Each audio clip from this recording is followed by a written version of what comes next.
My precious friend, मेरे बहुमूल्य दोस्तों, if God be for you, who can be against you? अगर परमेश्वर आपकी ओर से है तो आपका विरोधी कौन हो सकता है? Romans 8:31. Romeo 8:31। God is for you. परमेश्वर आपके लिए है। He has purchased you with his blood. उसने अपने लहू से आपको खरीद लिया है। You belong to him. आप उसी के हैं। He has engraved you in the palm of his hands. उसने अपने हाथों की हथेली पर आपकी तस्वीर बनाई है। Will he ever forget you? क्या वो आपको कभी भूलेंगे? People may fight against you, but they will not prevail, says the Lord. लोग शायद आपके विरुद्ध में लड़े, लेकिन वो प्रबल नहीं होंगे। परमेश्वर यही तो कहते हैं, I will go before you. मैं तुम्हारे आगे आगे चलूंगा I will make the crooked path straight. और मैं टेढ़े मेढ़े मार्गों को सीधा करूंगा। I will give you the treasures that are hidden. और जो छिपा हुआ खजाना है वो मैं तुम्हें दूंगा। I will give you the riches that are in secret places. और जो धन संपत्ति जो खजाना गुप्त स्थानों में है वो मैं तुम्हें दूंगा, कहते हैं। Isaiah 45:2 and 3. यशायाह अध्याय 45 वचन 2 और 3।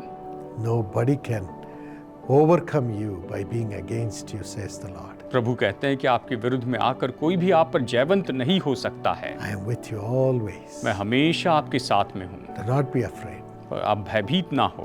A sister called Bhuvaneshwari gave this testimony. Bhuvaneshwari नाम की एक बहन ने ये गवाही दी। There was a friend of her husband. उनके पति के एक मित्र थे। He acted as a very good friend. उन्होंने तो बहुत अच्छे मित्र होने का दिखावा किया। He gave a little money to her husband और उनके पति को उन्होंने थोड़ा पैसा दिया and got their house, which is worth in crores, as a surety signed to his name. उन्होंने वहाँ पर उनका जो घर था वो एक उन्होंने बयानी के रूप में लेने चाहा, उसे गिरवी रखना चाहा और अपने नाम पर उस पर दस्तखत करवा लिए, जो कि करोड़ों रुपए की संपत्ति थी।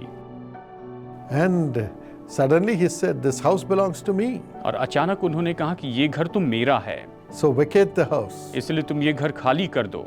They were shocked. वो हैरान हो गए। They went to the court, वो कोर्ट में गए, filed a case. उन्होंने केस दाखिल की It went on for 20 years. और ये केस 20 साल तक चलता गया। In the meantime, the husband also died out of sorrow. और इस बीच में पति भी दुख के कारण मर गया। It was at that time somebody told her about the Jesus Calls prayer tower in her city. और उस समय में किसी ने उन्हें अपने शहर के जीसस कॉल्स प्रेयर टावर के बारे में बताया। She came there, वो वहां पर आई joined in the fasting prayer on Tuesday, और मंगलवार के दिन उपवास प्रार्थना में जुड़ गई and cried to God to break her bondage and give her back her home. और वो परमेश्वर को पुकारने लगी कि उसके सारे बंधन तोड़ दे और उसके घर को उन्हें वापस लौटा दे। A miracle happened immediately. और तुरंत ही एक चमत्कार हुआ। A lawyer whom she does not know at all came and told her, I will run this case for you. और एक ऐसे वकील जिन्हें वो बिल्कुल नहीं जानती थी, उन्होंने आकर उनसे कहा कि मैं आपके लिए case लड़ूंगा।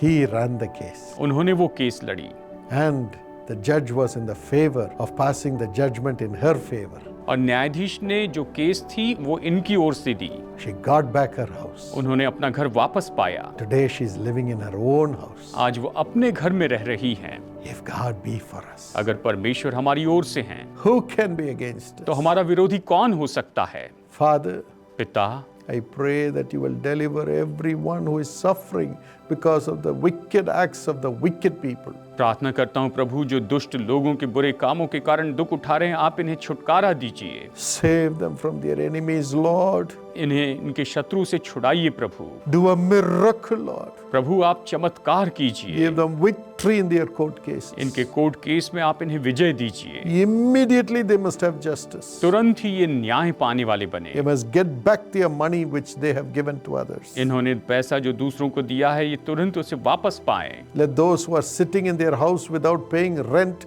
vacate in Jesus' name. और जो लोग किराए दिए बिना घर में बैठे रहते हैं, घर घेर कर रहते हैं, वो यीशु के नाम में घर खाली कर दें। Those who have cheated them and taken over their belongings and property, let them give it back in Jesus' name. जिन्होंने धोखा देकर उनकी संपत्ति और उनकी चीजों को ले लिया, वो यीशु के नाम में इसे लौटा दे। Everyone who is fighting as a husband or as a wife in the family, transform them, Let them have peace of mind together, Lord. हर एक व्यक्ति जो पति के रूप में या पत्नी के रूप में परिवार में लड़ते हैं, उनका जीवन बदल जाए, उनके मन में शांति आ जाए Let there be deliverance. और छुटकारा आ जाए। Stay with them, Lord. इनके साथ में बने रहिए प्रभु। Do justice न्याय, and prosper them.